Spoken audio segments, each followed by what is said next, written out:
Creo que gobernasteis con nosotros en la última legislatura, con lo cual el pacto del gobierno al que llegasteis con el Partido Socialista fue el mismo que firmamos nosotros. De hecho, teníais ámbitos de gestión, la Dirección General de Cooperación y la Dirección General de Montes, con Joaquín Arce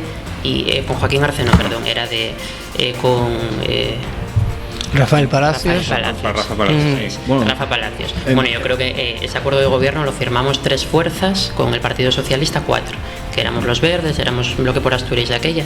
Sí, Bloque por Asturias de aquella. Y que sigue siendo, que está integrado ahora en Compromiso. Eso es, y Izquierda Unida.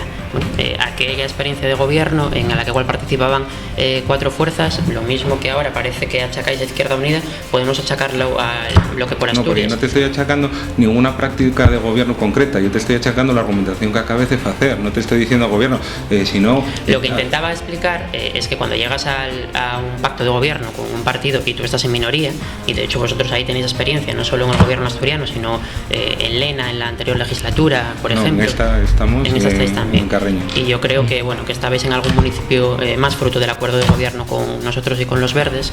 Cuando llegas a una negociación en minoría, en esa negociación en la cual vas a llegar a un pacto de gobierno, estableces una serie de prioridades. O vas con las 170 propuestas, en este caso las europeas, del programa, diciendo o me aceptas las 170 o yo no participo en un gobierno.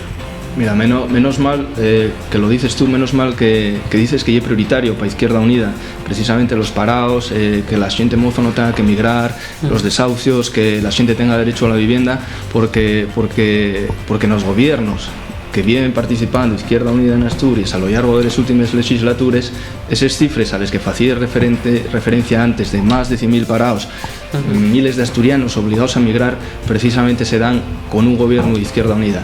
Entonces, abúltame muy preocupante que determinadas formaciones políticas lleven unos programas que se ajusten mucho a las vindicaciones que mismamente defendemos desde el Concello Abierto, pero que después vemos que por la razón que sea, no sé cuál si por dexadez, por inutilidad, porque se prefiere o se está muy cómodo en el pactismo, en el reparto de puestos, etcétera, no sé cuál es la razón exactamente. Creo que demostramos en las últimas elecciones que no hay pactismo. Esas cifras a las que tú puedes referencia de más de 100.000 parados danse con Izquierda Unida en un gobierno.